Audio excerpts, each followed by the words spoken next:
কলেজের গেটের সামনে দাঁড়িয়ে আছি। মনে এক অজানা ভয় কাজ করতে লাগলো। তারপরেও কোনো মতে একটা দীর্ঘ নিঃশ্বাস নিয়ে ভিতরে যেতে লাগলাম। গেটের ভিতর যেতে লাগি আর ক্যাম্পাসের দিকে যেতে লাগি।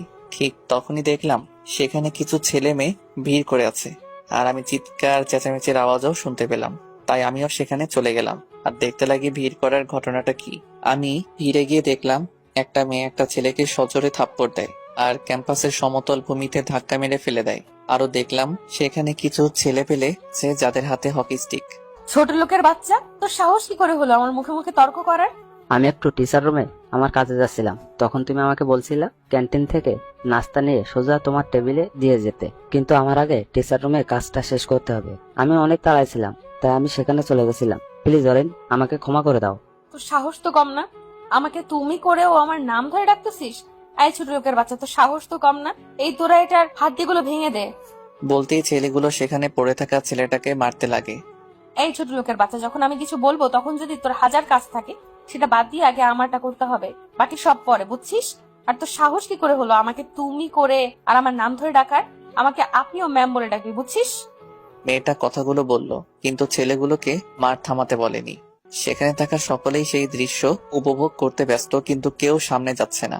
ঠিক তখনই কলেজে একটা গাড়ি আসে আর সেখান থেকে একটা লোক এসেই মেয়েটার কাছে যায়। অরিন, মা আমার, কি করছিস তুই? ছেড়ে দে ছেলেটাকে। দেখ মার খেয়ে ছেলেটার কি হাল হয়েছে, আর একটু মার খেলেই মরে যাবে। আব্বু, এই বেয়াদব আমার কথা না শুনে আমার মাথা খারাপ করে দিল, সাথে আমার মুখে মুখে তর্ক করেছে সে। আজকে ছেলেটাকে আমি উপযুক্ত শিক্ষা দিব, যাতে নেক্সট টাইম কেউ এমনটা আমার সাথে না করে। লোকটা কোনো মতে ভুলিয়ে ভালিয়ে মেয়েটাকে নিয়ে যায় আর ছেলে পেলেও সেই ছেলেটাকে মেরে আধমরা করে ফেলে যায়।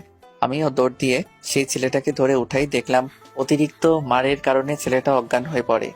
ভাই একটু সাহায্য করুন, ছেলেটাকে হসপিটালে নিতে হবে। তখনই একটা ছেলে এসে আমার সাথে ছেলেটাকে ধরে ও আমরা দুজনে মিলে ছেলেটাকে হসপিটালে নিয়ে যাই। ডাক্তার এসে ট্রিটমেন্ট করতে লাগে আর আমার সাথে আরেকটা ছেলে আসছিল, সেও আমার পাশে দাঁড়িয়ে আছে। ভাই ছেলেটাকে এইভাবে মারলো আর কেউই বা এগিয়ে আসলো না কেন? আসলে যদি কেউ এসেই ছেলেটাকে বাঁচানোর চেষ্টা করত, তাহলে সেই মেয়েটা যে যেত তাকেও ছাড়তো না।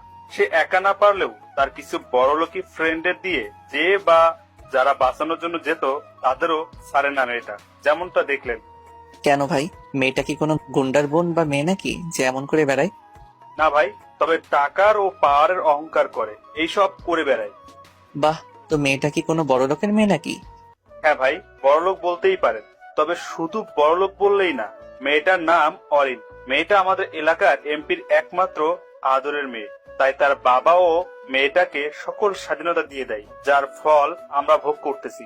তাই মেয়েটাকে সকলের এমপির অহংকারী মেয়ে বলে, কারণ তার বাপের টাকা ও পাওয়ার দিয়ে আমাদের উপর রাজত্ব করে বেড়ায়। কিছু বললেই মেয়েটা খেপে যায়, আর মেয়েটা যাই বলে আমাদেরও তার কথা মেনে চলতে হয়। যদি কিছু করতে যাই তাহলে মেয়েটা তার বাপের পাওয়ার দেখিয়ে প্রিন্সিপাল দিয়ে আমাদের চুপ করিয়ে দিবে। এমপি তার মেয়ের সকল অন্যায় কাজকেও প্রশ্রয় দিচ্ছে। কেউ কিছু করতে গেলেই এমপি তার পাওয়ার দিয়ে সকল কিছু সামলে নেয়। তবে এটা কিন্তু ঠিক না। মেয়েটা বেশি আদর দিয়ে বাদর বানিয়ে দিল, আর এভাবে চলতে থাকলে তো কেউ শান্তিতেও থাকতে পারবে না। টাকা আর পাওয়ার আছে বলে এসব নিয়ে অহংকার করতে হবে, এটা কোনো কথা? কিন্তু ভাই, আমরা কিছুই তো করতে পারি না। শুধু আমরা সেই এমপির অহংকারী মেয়ের চাকর হয়ে কলেজে থাকতে হচ্ছে। আর তাছাড়াও এমন কেউই এই কলেজে নাই যে কিনা এই এমপির অহংকারী মেয়ের সাথে টক্কর দিতে পারবে। আজ পর্যন্ত এমপির চেয়ে বেশি পাওয়ারফুল কেউ এই কলেজে আসেনি। আচ্ছা ভাই, আপনাকে দেখে তো নতুন মনে হচ্ছে। হ্যাঁ, আমি নতুন। আমার নাম মোহাম্মদ ওবায়দুর রহমান অন্তর, আর গতকাল ভর্তি হয়েছিলাম, আর আজকে আমার প্রথম দিন ক্লাসে। কিন্তু এখন আমি এনাকে নিয়ে হসপিটালে আসলাম। আমি তানভীর।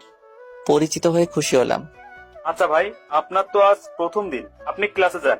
আজকের দিন মিস করিয়েন না, পরে সমস্যায় পড়বেন। আমি এখানে আছি। থ্যাংক ইউ ভাই। এরপর তানভীর থেকে বিদায় নিয়ে চলে গেলাম কলেজে। সেখানে গিয়ে আমার ক্লাস খুঁজতে লাগি, আর ক্লাস পেয়েও যাই। আমি ক্লাসের সামনে যেতেই দেখি ক্লাসে স্যার উপস্থিত। আসতে পারি স্যার? হ্যাঁ আসো। তুমি তাহলে সে নতুন ছেলেটা, তাই না?